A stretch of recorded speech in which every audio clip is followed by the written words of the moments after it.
ਸਤਿ ਸ਼੍ਰੀ ਅਕਾਲ ਜੀ ਸਾਰਿਆਂ ਨੂੰ। Welcome to science classes. ਜਿਵੇਂ ਕਿ ਆਪਣੀ 10th ਦੀ ਸੀਰੀਜ਼ ਚੱਲ ਰਹੀ ਹੈਗੀ, ਤਾਂ ਅੱਜ ਦਾ ਆਪਣਾ ਟੌਪਿਕ ਹੋਗਾ ਫੋਟੋਸਿੰਥਸਿਸ ਐਂਡ ਡਾਈਜੈਸਟਿਵ ਸਿਸਟਮ।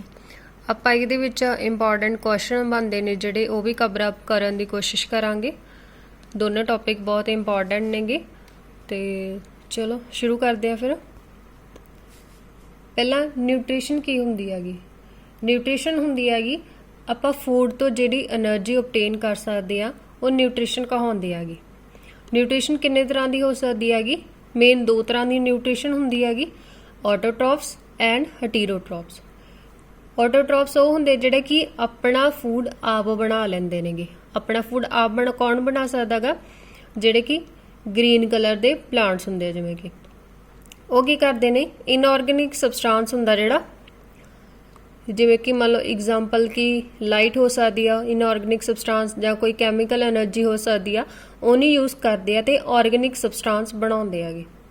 ਜਿਹੜੇ ਲਾਈਟ એનર્ਜੀ ਨੂੰ ਯੂਜ਼ ਕਰਦੇ ਆ ਆਪਦਾ ਫੂਡ ਬਣਾਉਣ ਲਈ, ਉਹਨੂੰ ਆਪਾਂ ਫੋਟੋਸਿੰਥਸਿਸ ਕਹਿੰਦੇ ਆ। ਜਿਵੇਂ ਕਿ ਪਲਾਂਟ ਫੋਟੋਸਿੰਥਸਿਸ ਪ੍ਰੋਸੈਸ ਦੇ ਨਾਲ ਆਪਣਾ ਫੂਡ ਬਣਾਉਂਦੇ ਆ। ਦੂਜਾ ਕਿ ਕੈਮੀਕਲ ਨੂੰ ਯੂਜ਼ ਕਰਕੇ ਫੂਡ ਬਣਾਉਂਦੇ ਆ, ਉਹਨਾਂ ਨੂੰ ਆਪਾਂ ਕੀਮੋਸਿੰਥੇਸਿਸ ਬੋਲਦੇ ਆ। ਇਹ ਕੁਝ ਐਗਜ਼ਾਮਪਲ ਕੁਝ ਬੈਕਟੀਰੀਆ ਐਂਡ ਪਲਾਂਟਸ ਇਹਦੇ ਵਿੱਚ ਆ ਜਾਂਦੇ ਨੇਗੇ। ਦੂਸਰਾ ਕੀ ਆ, ਹੈਟੀਰੋਟ੍ਰੋਪਸ। ਹੈਟੀਰੋਟ੍ਰੋਪਿਕ ਨਿਊਟ੍ਰੀਸ਼ਨ ਕਹਾਉਂਦੀ ਹੈਗੀ ਜਿਹੜੇ ਆਰਗੈਨਿਜ਼ਮ ਆਪਣਾ ਫੂਡ ਆਪ ਨਹੀਂ ਬਣਾ ਸਕਦੇ, ਲੇਕਿਨ ਉਹ ਕਿਸੇ ਤੇ ਡਿਪੈਂਡ ਕਰਦੇ ਆ ਜਿਹੜਾ ਕਿ ਆਪਣਾ ਫੂਡ ਆਪ ਬਣਾਉਂਦਾ। ਉਹ ਡਾਇਰੈਕਟਲੀ ਵੀ ਹੋ ਸਕਦੇ ਜਾਂ ਇਨਡਾਇਰੈਕਟਲੀ ਉਹ ਫੂਡ ਦੇ ਉੱਤੇ ਡਿਪੈਂਡ ਕਰਨਗੇ। obtaining energy through the intake and digestion of the organic substance। ਕੌਣ ਹੋ ਸਕਦਾ? ਕੋਈ ਐਨੀਮਲ ਹੋ ਸਕਦਾ, ਕੋਈ ਪਲਾਂਟ ਟਿਸ਼ੂ ਹੋ ਸਕਦਾ ਜਿਹੜਾ ਕਿ ਆਰਗੈਨਿਕ ਸਬਸਟੈਂਸ ਉਹ ਖਾਂਦੇ ਆ।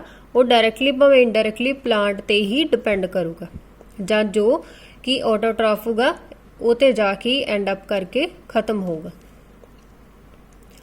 ਨੈਕਸਟ ਆਪਾਂ ਦੇਖਦੇ ਹਾਂ ਕਿ ਫੋਟੋਸਿੰਥਸਿਸ ਕੀ ਹੁੰਦੀ ਹੈਗੀ। ਫੋਟੋਸਿੰਥਸਿਸ ਉਹ ਪ੍ਰੋਸੈਸ ਹੁੰਦਾ ਜਿਹਦੇ ਨਾਲ ਕਿ ਪਲਾਂਟ ਆਪਣਾ ਫੂਡ ਬਣਾ ਸਕਦਾ ਗਾ। ਤਾਂ ਉਹ ਆਪਣਾ ਫੂਡ ਪਲਾਂਟ ਆ ਕਿਉਂ ਬਣਾ ਸਕਦਾ? ਕਿਉਂਕਿ ਉਹਦੇ ਕੋਲ ਗ੍ਰੀਨ ਕਲਰ ਹੁੰਦਾ, ਜਿਹਨੂੰ ਆਪਾਂ ਕੀ ਬੋਲਦੇ ਆ, ਕਲੋਰੋਫਿਲ ਬੋਲਦੇ ਆ। ਕਲੋਰੋਫਿਲ ਕਿੱਥੇ ਪਈ ਹੁੰਦੀ ਆ? ਉਹਦਾ ਨਾਮ ਕੀ ਆ? ਕਲੋਰੋਪਲਾਸਟ। ਇਹ ਕਲੋਰੋਪਲਾਸਟ ਇੱਕ ਆਰਗਨਲ ਹੀ ਹੁੰਦੀ ਆ ਜਿਹੜੀ ਪਲਾਂਟ ਦੇ ਵਿੱਚ ਪ੍ਰੈਜ਼ੈਂਟ ਹੁੰਦਾ, ਜਿਹਦੇ ਵਿੱਚ ਕਲੋਰੋਫਿਲ ਨਾਂ ਦਾ ਪਿਗਮੈਂਟ ਪ੍ਰੈਜ਼ੈਂਟ ਹੁੰਦਾ ਗਾ। ਇਹਦਾ ਸਟਰਕਚਰ ਆ ਕੁਛ ਇਸ ਤਰ੍ਹਾਂ ਦਾ। ਇਹਦੇ ਵਿੱਚ ਸਟਰਕਚਰ ਆਪਾਂ ਦੇਖਦੇ ਆ, ਦੋ ਮੈਂਬਰੇਨਸ ਨੇ, ਜਿਵੇਂ ਕਿ outer most membrane outer membrane ਕਹਾਉਂਦੀ ਆ, and this is the inner membrane. ਇਹਦੇ ਵਿੱਚ ਕੁਝ ਥੈਲੇਕੋਇਡ ਹੁੰਦੇ ਆ, ਜਿਵੇਂ ਕਿ ਆਪਾਂ ਕੋਇਨਸ ਨੂੰ ਰੱਖ ਕੇ ਇਸ ਤਰ੍ਹਾਂ ਦਾ ਸਟਰਕਚਰ ਬਣਾ ਸਕਦੇ ਹਾਂਗੇ। ਇਹਨੂੰ ਥੈਲੇਕੋਇਡ ਕਹਿੰਦੇ ਆਂਗੇ ਆਪਾਂ। ਥੈਲੇਕੋਇਡ ਦਾ ਇੱਕ ਜਿਹੜਾ ਗਰੁੱਪ ਆ, ਬੰਡਲ ਆਗਾ, ਉਹਨੂੰ ਆਪਾਂ ਕੀ ਬੋਲਦੇ ਆ? ਗ੍ਰੇਨਮ ਬੋਲਦੇ ਆਂਗੇ। ਤੇ ਇਹਦੇ ਵਿੱਚ ਇੱਕ ਜਿਹੜਾ ਫਲੂਇਡ ਹੁੰਦਾ, ਇੱਕ ਸਬਸਟੈਂਸ ਹੁੰਦਾ ਗਾ, ਉਹ ਕੀ ਕਹਾਉਂਦਾ ਗਾ? ਸਟੋਮਾ ਕਹਾਉਂਦਾ ਗਾ। ਤਾਂ ਜਿਹੜੀ ਫੋਟੋਸਿੰਥਸਿਸ ਆ ਉਹਨੂੰ ਆਪਾਂ ਮੇਨ ਦੋ ਰਿਐਕਸ਼ਨਾਂ ਦੇ ਵਿੱਚ ਡਿਵਾਈਡ ਕਰਦੇ ਆਂਗੇ। ਦੋ ਤਰ੍ਹਾਂ ਦੀਆਂ ਰਿਐਕਸ਼ਨਾਂ ਹੋ ਸਕਦੀਆਂ ਨੇ ਇਹਦੇ ਵਿੱਚ। ਪਹਿਲੀ ਰਿਐਕਸ਼ਨ ਕੀ ਹੋ ਸਕਦੀ ਆ? Light reaction. ਦੂਜੀ ਕੀ ਹੁੰਦੀ ਆ? ਡਾਰਕ ਰਿਐਕਸ਼ਨ, ਜਾਂ ਫਿਰ ਕੈਲਵਿਨ ਸਾਈਕਲ ਵੀ ਬੋਲਦੇ ਨੇ ਇਹਨੂੰ।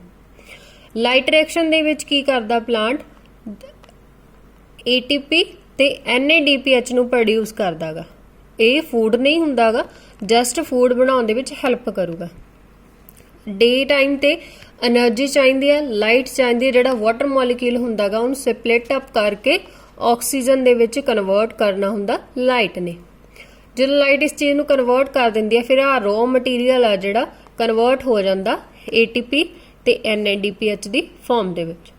ਰਾਤ ਨੂੰ ਕੀ ਆ? ਕੈਲਵਿਨ ਸਾਈਕਲ ਜਾਂ ਡਾਰਕ ਰਿਐਕਸ਼ਨ ਉਹ ਹੁੰਦੀਆਂ ਨੇ ਜਿਹਨੂੰ ਲਾਈਟ ਦੀ ਪ੍ਰੈਜ਼ੈਂਸ ਦੀ ਕੋਈ ਲੋੜ ਨਹੀਂ ਹੁੰਦੀ। ਇਸ ਕਰਕੇ ਉਹ ਕੀ ਕਰਦੇ ਨੇ, ਕਾਰਬਨ ਡਾਈਆਕਸਾਈਡ ਜਿਹੜਾ ਪਲਾਂਟਸ ਕੋਲੇ ਹੁੰਦਾ ਗਾ, ਲੈਂਦੇ ਆ ਪਲਾਂਟਸ ਸਟੋਮੇਟਾ ਦੇ ਥਰੂ, ਉਹਨੂੰ ਕੀ ਕਰਦਾ? ਰਿਡਿਊਸ ਕਰ ਦਿੰਦਾ ਗਾ।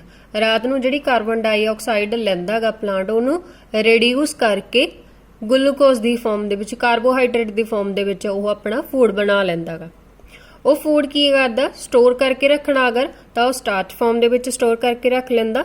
ਤਾਂ ਇਹ ਤੋਂ ਅਗਰ ਉਹਨੇ ਕੁਝ ਹੋਰ ਡਿਮਾਂਡ ਹੁੰਦੀ ਹੈਗੀ ਤਾਂ ਅਮਾਈਨੋ ਐਸਿਡ, ਫੈਟੀ ਐਸਿਡ ਵਿੱਚ ਕਨਵਰਟ ਕਰ ਸਕਦਾ, ਜਾਂ ਫਿਰ ਇੱਕ ਥਾਂ ਤੋਂ ਦੂਜੀ ਥਾਂ ਤੇ ਜਦੋਂ ਐਕਸਪੋਰਟ ਕਰਨਾਗਾ ਉਹ ਗਲੂਕੋਜ਼ ਦੀ ਫਾਰਮ ਆ ਜਿਹੜੀ ਜਾਂਦੀ ਹੈਗੀ। ਇਹ ਇੱਕ ਫੋਟੋਸਿੰਥਸਿਸ ਦਾ ਪ੍ਰੋਸੈਸ ਆ ਜਿਹੜਾ ਕਿ CBSE ਬੋਰਡ ਦੇ ਵਿੱਚ ਕੁਐਸਚਨ ਆਉਂਦਾ ਗਾ ਕਿ ਲਾਈਟ ਰਿਐਕਸ਼ਨ, ਡਾਰਕ ਰਿਐਕਸ਼ਨ ਕੀ ਪ੍ਰੋਡਕਟਸ ਹੁੰਦੇ ਨੇ, ਕਿਵੇਂ ਹੁੰਦੇ ਨੇ। ਇਹ ਜਸਟ ਬਰੀਫ ਆਗਾ। This is the very important reaction of the photosynthesis. ਫੋਟੋਸਿੰਥਸਿਸ ਦੇ ਲਈ ਰॉ ਮਟੀਰੀਅਲ ਕੀ ਹੁੰਦਾ? Carbon dioxide, water. ਫੋਟੋਸਿੰਥਸਿਸ ਨੂੰ ਫਿਰ ਸਨਲਾਈਟ ਚਾਹੀਦੀ ਆ, ਇੱਕ ਕਲੋਰੋਫਿਲ ਚਾਹੀਦੀ ਹੁੰਦੀ ਹੈ ਜਿਹੜਾ ਕਿ ਇੱਕ ਗ੍ਰੀਨ ਕਲਰ ਹੁੰਦਾ।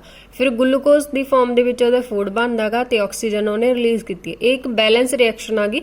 6 ਮੋਲੀਕਿਊਲ ਆ ਜਿਹੜੇ ਕਾਰਬਨ ਡਾਈਆਕਸਾਈਡ ਦੇ, 6 ਵਾਟਰ ਦੇ ਤੇ ਰਿਲੀਜ਼ 6 ਵਾਟਰ ਆਫ ਆਕਸੀਜਨ ਜਿਹੜੀ ਰਿਲੀਜ਼ ਹੋ ਜਾਂਦੀ ਹੈ ਤੇ ਇੱਕ ਗਲੂਕੋਜ਼ ਦਾ ਮੋਲੀਕਿਊਲ ਬਣ ਜਾਂਦਾਗਾ। ਇਹ ਫੋਟੋਸਿੰਥਸਿਸ ਦੀ ਇੱਕ ਲੇਵਲ ਕੀਤੀ ਹੋਈ ਰਿਐਕਸ਼ਨ ਆ ਗਈ।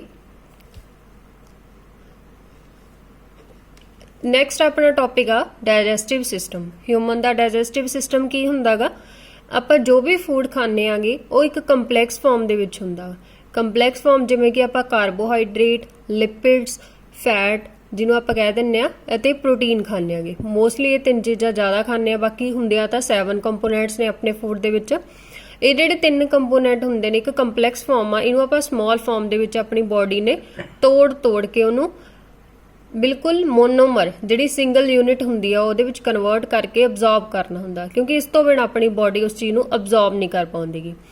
ਜਿਵੇਂ ਕਿ ਕਾਰਬੋਹਾਈਡਰੇਟ ਆ, ਆਪਣੀ ਬੋਡੀ ਖਾਂਦੀ ਹੈਗੀ ਕਾਰਬੋਹਾਈਡਰੇਟ, ਬਟ ਉਹਨੂੰ ਅਬਜ਼ੌਰਬ ਕਰਨ ਦੇ ਲਈ ਕਾਹਦੇ ਵਿੱਚ ਕਨਵਰਟ ਕਰਦੀ ਆ?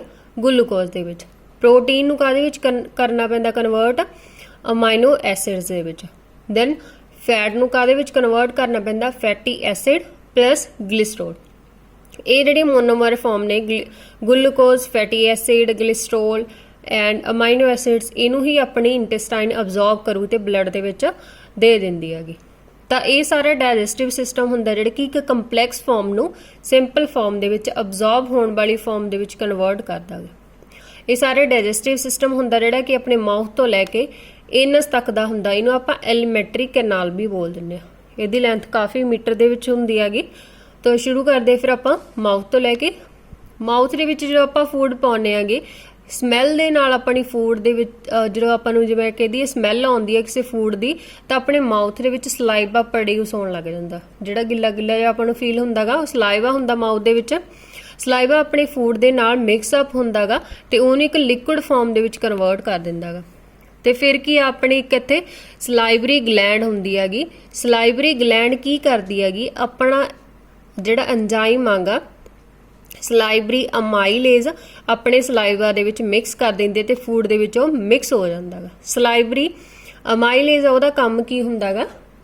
ਸਟਾਰਚ ਨੂੰ ਤੋੜ ਕੇ ਮਾਲਟੋਜ਼ ਦੇ ਵਿੱਚ ਕਨਵਰਟ ਕਰਨਾ। ਫਿਰ ਕੀ ਆ ਫੂਡ ਆ ਜਿਹੜਾ ਆਪਣਾ ਨੈਕਸਟ ਪਾਰਟ ਦੇ ਵਿੱਚ ਐਂਟਰ ਹੁੰਦਾ, ਜਿਹਨੂੰ ਆਪਾਂ ਕੀ ਬੋਲਦੇ ਆ? ਇਸੋਫੈਗਸ। ਇਸੋਫੈਗਸ ਦੇ ਵਿੱਚ ਜੋ ਕਨਵਰਟ ਹੁੰਦਾ, ਇੱਥੇ ਕੋਈ ਐਕਟੀਵਿਟੀ ਨਹੀਂ ਹੁੰਦੀ, ਜਸਟ ਇੱਕ ਮੂਵਮੈਂਟ ਹੁੰਦੀ ਹੈ ਜਿਹਨੂੰ ਆਪਾਂ ਪੈਰੀਸਟਾਲਸਿਸ ਮੂਵਮੈਂਟ ਹੁੰਦੇ ਆ। ਪੈਰੀਸਟਾਲਸਿਸ ਮੂਵਮੈਂਟ ਦੇ ਵਿੱਚ ਕੀ ਹੁੰਦਾਗਾ? ਉੱਪਰੋਂ ਇਹ ਪਾਈਪ ਕੰਟਰੈਕਟ ਕਰਦੀ ਆ, ਨੀਚੇ ਵੱਲ ਨੂੰ ਉਹ ਪੁਸ਼ ਕੀਤਾ ਜਾਂਦਾ ਫੂਡ। ਇਸ ਤਰ੍ਹਾਂ ਹੀ ਕੰਟਰੈਕਸ਼ਨ ਰਿਲੈਕਸੇਸ਼ਨ ਦੇ ਨਾਲ ਫੂਡ ਆ ਜਿਹੜਾ ਇੱਥੋਂ ਦੀ ਜਾਂਦਾ ਆਪਣੇ ਨੈਕਸਟ ਪਾਰਟ ਜਿਹੜਾ ਕਿ ਸਟਮਕ ਆਗਾ ਉੱਥੇ ਐਂਟਰ ਕਰ ਜਾਂਦਾਗਾ।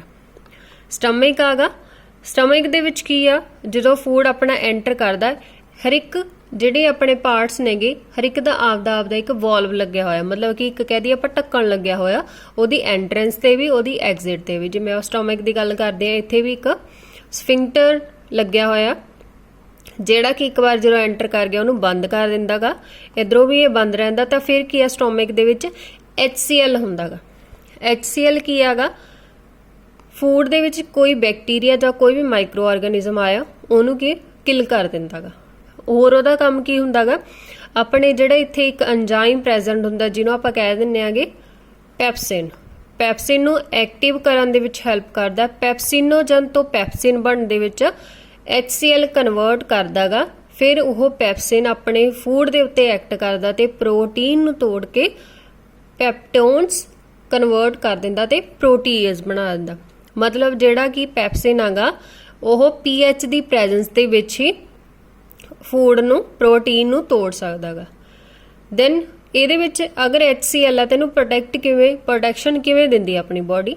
ਤਾਂ ਇਹਦੇ ਆਲੇ ਦੁਆਲੇ ਜਿਹੜੀ ਵਾਲਸ ਨੇਗੀਆਂ ਉਹਦੇ ਉੱਤੇ ਇੱਕ ਮਿਊਕਸ ਹੁੰਦਾ ਜਿਹੜਾ ਕਿ ਵਾਲਸ ਦੇ ਨਾਲ ਉਹਨੂੰ ਟੱਚ ਕਰਨ HCl ਨੂੰ ਨਹੀਂ ਦਿੰਦਾ। ਇਸ ਕਰਕੇ ਆਪਣੀ ਬੋਡੀ ਆ ਜਿਹੜੀ ਆਪਦੇ ਆਪ ਨੂੰ ਪ੍ਰੋਟੈਕਟ ਕਰਕੇ ਰੱਖਦੀ ਆ। ਫਿਰ ਇਹ ਫੂਡ ਜਿਹੜਾ ਇੱਥੋਂ ਸਫਿੰਕਟਰ ਆ ਓਪਨ ਹੁੰਦਾਗਾ ਤਾਂ ਕਾਈਮ ਦੇ ਵਿੱਚ ਕਨਵਰਟ ਹੋਇਆ ਫੂਡ ਅੱਗੇ ਐਂਟਰ ਕਰਦਾ ਆਪਣੇ ਕਿਹੜੇ ਪਾਰਟ ਦੇ ਵਿੱਚ? Small intestine. ਸਮਾਲ ਇੰਟੈਸਟਾਈਨ ਦੇ ਵਿੱਚ ਐਂਟਰ ਕਰਦਾ ਜਦੋਂ, ਇੱਥੇ 3 ਤਰ੍ਹਾਂ ਦੀ ਸਕ੍ਰੀਸ਼ਨ ਉੱਥੇ ਆਉਂਦੀ ਹੈਗੀ। ਆਪਣਾ ਜਿਹੜਾ ਲਿਵਰ ਹੁੰਦਾਗਾ, ਪੈਨਕ੍ਰੀਆਸ ਹੁੰਦੀ ਆ, ਇਹਨਾਂ ਦਾ ਵੀ ਬਹੁਤ ਇੰਪੋਰਟੈਂਟ ਕੰਮ ਹੁੰਦਾ ਆਪਣੀ ਡਾਈਜੈਸਟਿਵ ਸਿਸਟਮ ਦੇ ਵਿੱਚ। ਇਹਨਾਂ ਵਿੱਚ ਡਾਇਰੈਕਟਲੀ ਫੂਡ ਨਹੀਂ ਐਂਟਰ ਕਰਦਾ, ਬਲਕਿ ਇਹ ਆਪਦਾ ਰੋਲ ਪਲੇ ਕਰਦੇ ਆ, ਆਪਦੀ ਸਕ੍ਰੀਸ਼ਨ ਜਿਹੜੀ ਸਮਾਲ ਇੰਟੈਸਟਾਈਨ ਦੇ ਵਿੱਚ ਦਿੰਦੇ ਆ। ਜਦੋਂ ਹੀ ਫੂਡ ਇਹਦੇ ਵਿੱਚ ਐਂਟਰ ਕਰਦਾ, ਡਿਊਡੀਨਮ ਪਾਰਟ ਆ ਜਿਹੜਾ ਸਮਾਲ ਇੰਟੈਸਟਾਈਨ ਦਾ, ਉਹਦੇ ਵਿੱਚ ਐਂਟਰ ਕਰਨ ਲੱਗਦਾਗਾ, ਤਾਂ ਕੀ ਕਰਦਾ, ਲਿਵਰ ਆਪਦਾ ਇੱਕ ਸਕ੍ਰੀਸ਼ਨ ਕਰਦਾ। ਲਿਵਰ ਦੀ ਸਕ੍ਰੀਸ਼ਨ ਕੀ ਹੁੰਦੀ ਆ, ਬਾਈਲ ਕਹਿ ਦਿੰਦੇ ਉਹਨੂੰ ਆਪਾਂ। ਬਾਈਲ ਆਪਦੀ ਸਕ੍ਰੀਸ਼ਨ ਕਰਦਾ ਤੇ ਉਹਨੂੰ ਕੰਸਨਟਰੇਟ ਸੰਘਣਾ ਕਰ ਕਰ ਕਰ ਕਰ ਗੋਲ ਬਲੈਡਰ ਦੇ ਵਿੱਚ ਸਾਂਭ ਕੇ ਰੱਖੀ ਜਾਂਦਾ।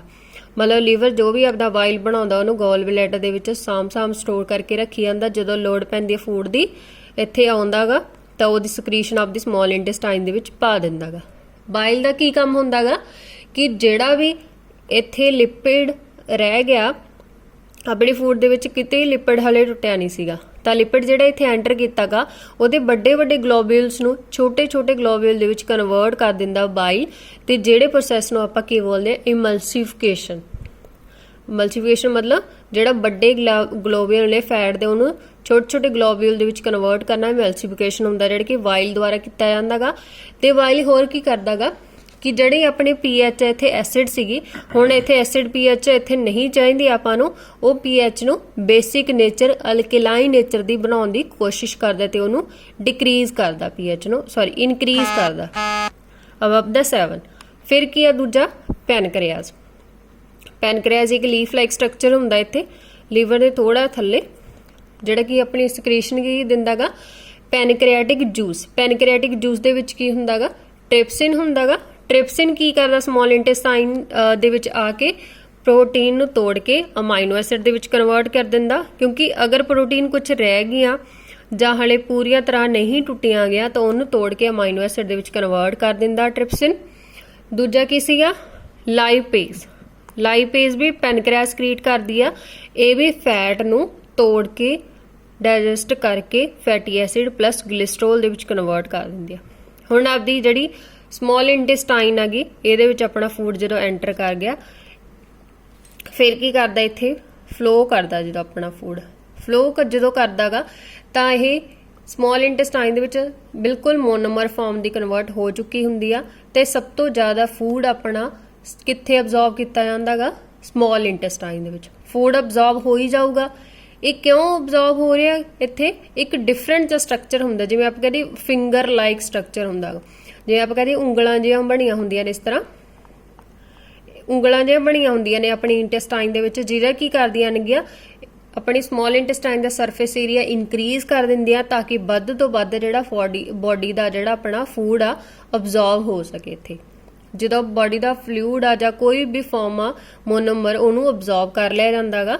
ਇਹਦੇ ਬਾਅਦ ਜੋ ਵੀ ਰੈਜ਼ੀਡਿਊ ਰਹਿ ਜਾਂਦਾ ਆਪਣੀ ਬੋਡੀ ਦੇ ਵਿੱਚ, ਉਹ ਵੀ ਆਪਾਂ ਲਾਰਜ ਇੰਟੈਸਟਾਈਨ ਦੇ ਵਿੱਚ ਪਾ ਦਿੰਦੇ ਆਂਗੇ। ਲਾਰਜ ਇੰਟੈਸਟਾਈਨ ਦੇ ਵਿੱਚ ਜੋ ਜਾਂਦਾ ਫੂਡ, ਤਾਂ ਉਹਦੇ ਵਿੱਚ ਵਾਟਰ ਰਹਿ ਗਿਆ। ਸਭ ਤੋਂ ਜ਼ਿਆਦਾ ਆਪਣੀ ਬੋਡੀ ਆ ਜਿਹੜੀ ਵਾਟਰ ਅਬਜ਼ੌਰਬ ਲਾਰਜ ਇੰਟੈਸਟਾਈਨ ਦੇ ਵਿੱਚ ਕਰੂਗੀ। ਜਦੋਂ ਵਾਟਰ ਤੇ ਨਾਲ ਫੂਡ ਆ ਜਿਹੜਾ ਰੈਜ਼ੀਡਿਊ ਬਾਕੀ ਬਚਿਆ ਹੋਇਆ ਫੂਡ ਇੱਥੋਂ ਦੀ ਮੂਵ ਕਰਦਾਗਾ, ਤਾਂ ਪਾਣੀ ਅਬਜ਼ੌਰਬ ਹੁੰਦਾ ਤੁਰਿਆ ਜਾਊਗਾ ਤੇ ਪਾਣੀ ਸਭ ਤੋਂ ਜ਼ਿਆਦਾ ਅਬਜ਼ੌਰਬ ਹੋ ਕੇ ਇੱਥੇ ਕੰਸਨਟ੍ਰੇਟਡ ਫਾਰਮ ਆ ਜਿਹੜੀ ਰੈਕਟਮ ਦੇ ਵਿੱਚ ਥੋੜੇ ਟਾਈਮ ਦੇ ਲਈ ਸਟੋਰ ਹੋ ਜਾਂਦੀ ਆ ਤੇ ਬਾਅਦ ਚ ਬੋਡੀ ਉਹਨੂੰ ਏਨਸ ਦੇ ਥਰੂ ਰਿਲੀਜ਼ ਕਰ ਦਿੰਦੀ ਹੈਗੀ। ਤਾਂ ਇੱਕ ਹੋਰ ਕੁਐਸਚਨ ਹੁੰਦਾ ਇਹ ਤੇ ਦੇ ਵਿੱਚੋਂ ਡਾਈਜੈਸਟਿਵ ਸਿਸਟਮ ਦੇ ਵਿੱਚੋਂ ਕਿ ਜਿਹੜੀ ਸਮਾਲ ਇੰਟੈਸਟਾਈਨ ਹੈਗੀ, ਉਹਦੀ ਲੈਂਥ ਆ ਜਿਹੜੀ ਹਰਬੀਵੋਰਸ ਦੇ ਵਿੱਚ ਜ਼ਿਆਦਾ ਲੰਬੀ ਹੁੰਦੀ ਹੈ ਐਸ ਕੰਪੇਅਰ ਟੂ ਕਾਰਨੀਵੋਰਸ। ਕਿਉਂ ਹੁੰਦੀ ਆ, ਇਹ ਕੁਐਸਚਨ ਆ ਇੱਕ। ਕਿਉਂਕਿ ਜਿਹੜਾ ਹਰਬੀਵੋਰਸ ਹੁੰਦਾਗਾ ਉਹ ਗ੍ਰਾਸ ਜਾਂ ਗ੍ਰੀਨ ਪਲਾਂਟਸ ਦੇ ਉੱਤੇ ਡਿਪੈਂਡ ਕਰਦਾ, ਜਿਹੜੇ ਕਿ ਡਾਈਜੈਸ਼ਨ ਦੇ ਵਿੱਚ ਥੋੜਾ ਜਿਹਾ ਟਾਈਮ ਜ਼ਿਆਦਾ ਲੈਂਦੇ ਆ ਐਸ ਕੰਪੇਅਰ ਟੂ ਕਾਰਨੀਵੋਰਸ। ਇਸ ਕਰਕੇ ਉਹਦੀ ਲੈਂਥ ਆ ਜਿਹੜੀ ਸਮਾਲ ਇੰਟੈਸਟਾਈਨ ਦੀ ਲੰਬੀ ਹੁੰਦੀ ਹੈਗੀ। ਤਾਂ ਇਸ ਤੋਂ ਬਾਅਦ ਕੀ ਗੱਲ ਕਰਦੇ ਆ ਆਪਾਂ, ਇੱਕ ਇੰਪੋਰਟੈਂਟ ਕੁਐਸਚਨ ਡਾਈਜੈਸਟਿਵ ਸਿਸਟਮ ਦਾ ਇਹ ਹੁੰਦਾਗਾ ਕਿ ਆਪਣੇ ਜਿਹੜਾ ਸਲਾਈਵਾ ਹੈਗਾ ਉਹ ਆਪਣੇ ਦੰਦਾਂ ਨੂੰ ਪ੍ਰੋਟੈਕਟ ਕਰਦਾਗਾ। ਦੰਦਾਂ ਨੂੰ ਕਿਵੇਂ ਪ੍ਰੋਟੈਕਟ ਕਰਦਾ, ਫੋਰ ਐਗਜ਼ਾਮਪਲ ਆਪਾਂ ਚਾਕਲੇਟਸ ਜਾਂ ਕੋਈ ਵੀ ਮਿੱਠਾ ਖਾ ਲੈਂਦੇ ਆਂਗੇ, ਤਾਂ ਉਹ ਕੀ ਆ, ਜਿਹੜੀ ਚਾਕਲੇਟ ਜਾਂ ਉਹਦਾ ਮਿੱਠਾ ਹੈਗਾ ਉਹ ਆਪਣੇ ਦੰਦਾਂ ਤੇ ਥੋੜਾ ਜਿਹਾ ਰਹਿ ਜਾਂਦਾਗਾ। ਜਦੋਂ ਉਹ ਦੰਦਾਂ ਤੇ ਰਹਿ ਗਿਆ ਫਿਰ ਕੀ ਹੋਊਗਾ, ਉਹਦੇ ਤੇ ਬੈਕਟੀਰੀਆ ਅਟੈਕ ਕਰਨਗੇ। ਬੈਕਟੀਰੀਆ ਉਹ ਫੂਡ ਨੂੰ ਤੋੜ ਕੇ ਐਸਿਡ ਦੀ ਫਾਰਮ ਦੇ ਵਿੱਚ ਕਨਵਰਟ ਕਰ ਦੇਣਗੇ। ਉਹ ਐਸਿਡ ਆਪਣੇ ਦੰਦਾਂ ਨੂੰ ਡਿਸੋਲਵ ਕਰਨਾ, ਤੋੜਨਾ ਸ਼ੁਰੂ ਕਰ ਦਿੰਦਾ, ਜਿਹੜੀ ਕਿ ਉੱਪਰਲੀ ਲੇਅਰ ਹੁੰਦੀ ਹੈ ਜਿਹੜੀ ਦੰਦਾਂ ਦੀ ਐਨੈਮਲ, ਉਹਨੂੰ ਡਿਸਟਰੋਏ ਕਰਨਾ ਸ਼ੁਰੂ ਕਰ ਦਿੰਦੇ ਆ ਤੇ ਇੱਕ ਪਲੇਕ ਨਾਮ ਦਾ ਉਹਦੇ ਉੱਤੇ ਸਬਸਟੈਂਸ ਬਣ ਜਾਂਦੇ ਜਿਹੜੇ ਕਿ ਆਪਾਂ ਕਹਿੰਦੇ ਪੀਲੇ ਹੋ ਜਾਂਦੇ ਦੰਦ। ਤਾਂ ਉਹ ਤੋਂ ਆਪਾਂ ਨੂੰ ਰੋਕਣ ਲਈ, ਪ੍ਰੀਵੈਂਟ ਕਰਨ ਲਈ ਆਪਣਾ ਸਲਾਈਵਾ ਜਿਹੜਾ ਉੱਥੇ ਕੰਮ ਕਰਦਾ ਐਜ਼ ਏ ਬੇਸ ਬਫਰ ਵਾਂਗੂ। ਬੇਸ ਕੀ ਕਰਦਾ, ਉਹ ਐਸਿਡ ਦੇ ਨਾਲ ਅਟੈਕ ਕਰਕੇ ਐਸਿਡ ਬੇਸ ਨਿਊਟਰਲਾਈਜੇਸ਼ਨ ਰਿਐਕਸ਼ਨ ਹੁੰਦੀ ਹੈ ਤੇ ਦੋਨਾਂ ਨੂੰ ਖਤਮ ਹੋਣ ਦੇ ਵਿੱਚ ਪੀਐਚ ਆ ਜਿਹੜੀ ਨਾਰਮਲ ਕਰ ਦਿੰਦੀ ਹੈ ਤੇ ਉਹ ਪਲੇਕ ਆ ਜਿਹੜੀ ਨਹੀਂ ਬਣੂਗੀ ਆਪਣੇ ਦੰਦਾਂ ਤੇ। ਤਾਂ ਇਹ ਸੀ ਆਪਣਾ ਫੋਟੋਸਿੰਥਸਿਸ ਤੇ ਡਾਈਜੈਸ਼ਨ। ਅਗਰ ਕੋਈ ਵੀ ਡਾਊਟ ਆ ਤੁਹਾਨੂੰ ਤਾਂ ਤੁਸੀਂ ਕਮੈਂਟ ਦੇ ਵਿੱਚ ਪੁੱਛ ਸਕਦੇ ਹੋ ਸਾਨੂੰ। ਤਾਂ ਸਾਡੇ ਚੈਨਲ ਨੂੰ ਸਬਸਕ੍ਰਾਈਬ ਜ਼ਰੂਰ ਕਰੋ ਐਂਡ ਥੈਂਕਸ।